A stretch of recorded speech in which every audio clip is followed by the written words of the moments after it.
parli delle origini della famiglia Formentini. Allora, la famiglia è molto antica. Le prime notizie sono del fine del 1200. La famiglia è cividalese di origine, quindi Cividale del Friuli, probabilmente di origine longobarda, ma questo non lo possiamo sapere. Diciamo, la famiglia si sviluppa appunto al servizio del patriarca di Aquileia, che a quel tempo, alla fine del 200, aveva sede il patriarcato a Cividale, e diventa una famiglia di ministeriali del patriarca e quindi occupati, diciamo così, nell'amministrazione sia civile che militare del patriarcato di Aquileia a Cividale. Questo tra il 1250 fino all'arrivo della Repubblica di Venezia, come sappiamo 1420. Da quel periodo lì in poi una parte della famiglia comincia a spostarsi verso l'area imperiale, l'altra parte invece rimane al servizio della Serenissima.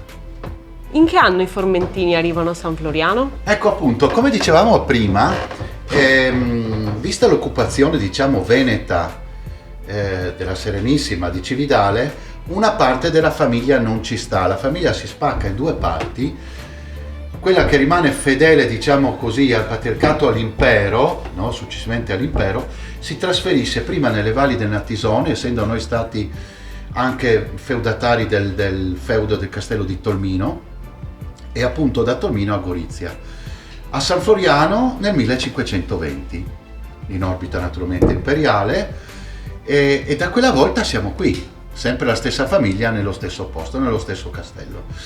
È una lunga storia che cambia appunto poi anche il servizio che la famiglia fa all'impero, diventa prettamente militare, non quindi tanto di amministrazione, ma in quel periodo si formano valenti ufficiali che poi vanno a combattere al servizio dell'impero, soprattutto a partire appunto dai primi del Cinquecento fino all'assedio di Vienna, nel combattere appunto la minaccia turca. Ci racconti le vicende di questi 5 secoli? 5 secoli, vicende travagliate, naturalmente qua a San Floriano, poiché Castello, come sapete, è sempre un'opera difensiva, di conseguenza viene coinvolta in eventi bellici. Diciamo, ce ne sono stati diversi, quello forse più importante sono state le guerre gradiscane, 1615-1617.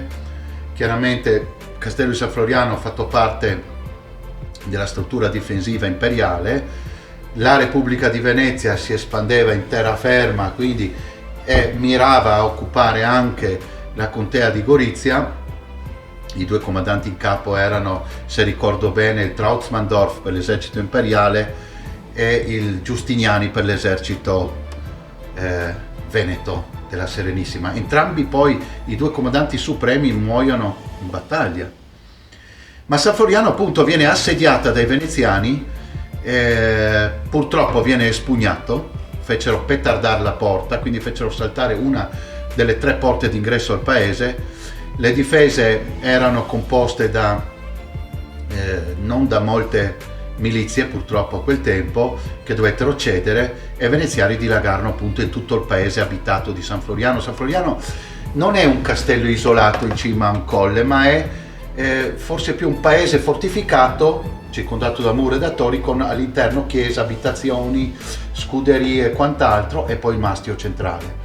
Sfondando appunto una delle porte entrano in paese e, come dice il Faustino Moisesso nelle sue cronache di questa guerra, si comportarono senza alcuna umanità, uccidendo e sterminando circa 700 paesani tra uomini, donne e bambini. È stata molto cruenta.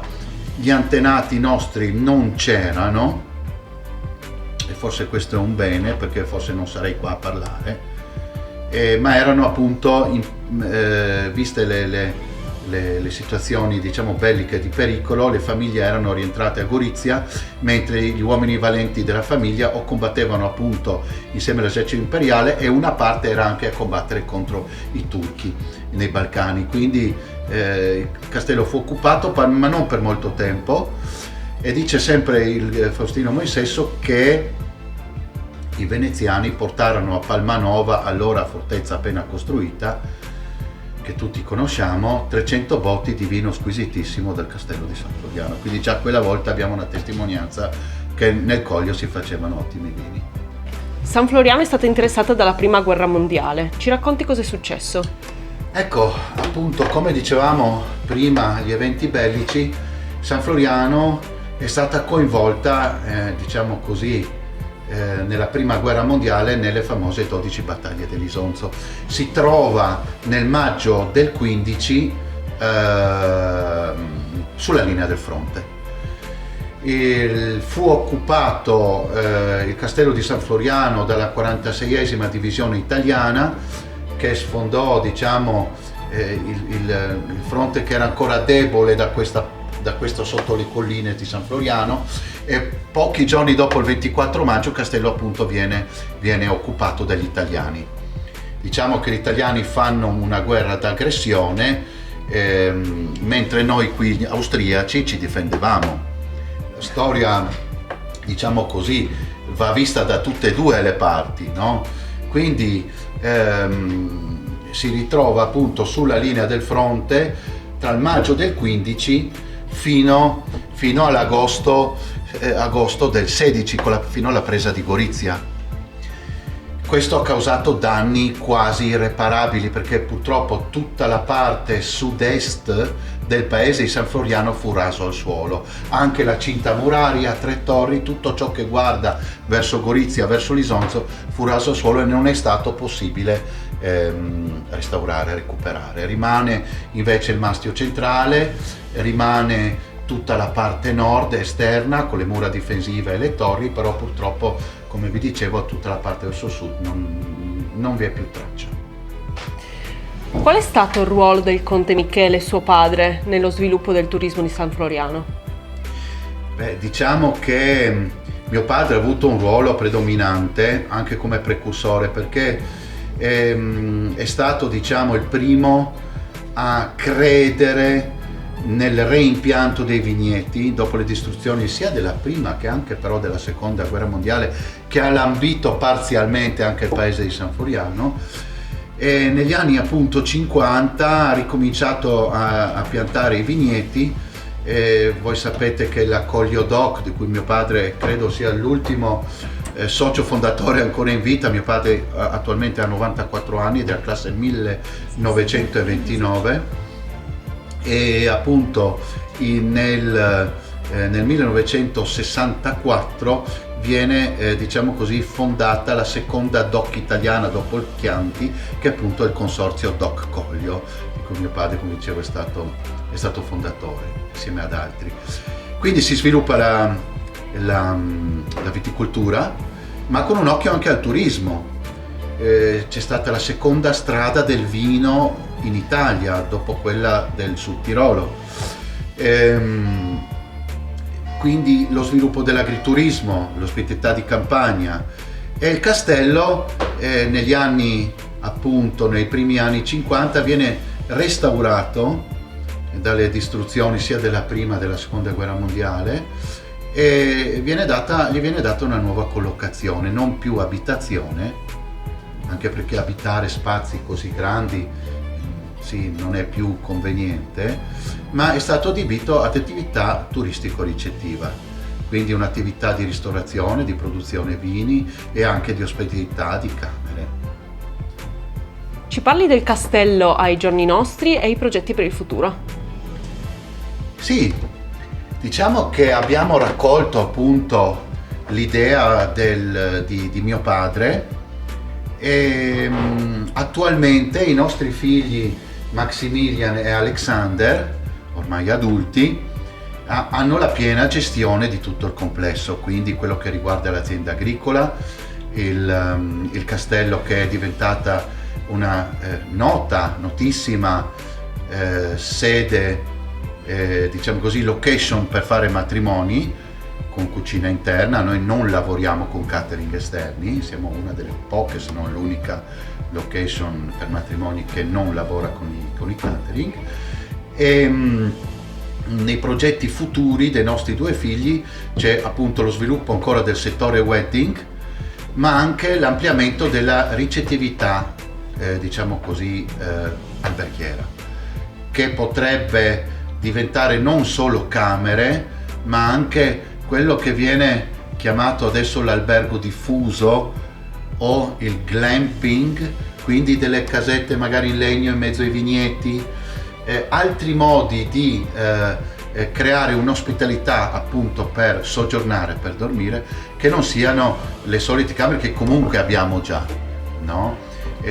Quindi si vede un po' adesso, la tendenza è di un turismo che si ferma non più una settimana come un tempo, ma è un turismo che si ferma 1 o 2 notti, poi diciamo procede magari anche nel Coglio Sloveno, e sarà bello se come è successo per la zona del Prosecco, si sta parlando di una zona UNESCO appunto anche del Coglio, per unire la parte italiana e la parte slovena. Potrebbe essere un esempio unico al mondo di una stessa area di produzione vinicola d'alto pregio, però divisa tra 2 stati che collaborano. E questo è un messaggio anche di pace, visto quello che è successo qui, tutti sappiamo, durante la Seconda Guerra Mondiale. Questo è veramente un esempio di pace e di collaborazione da 2 popoli che comunque sono differenti, soprattutto in questo periodo dove si parla purtroppo molto anche di guerre. Grazie. C'è qualche aneddoto al femminile della famiglia Formentini? Certamente, una cosa che mi è venuta in mente mentre mio marito parlava era proprio il fatto che mia suocera, Alice Taxis Bordogna Valnigra, che io ho conosciuto alla fine degli anni 80, ma che ha iniziato a gestire questo posto negli anni 50-60 insieme a suo marito, è stata la prima a impegnarsi in prima persona proprio a gestire il Castello Formentini dopo la sua ricostruzione.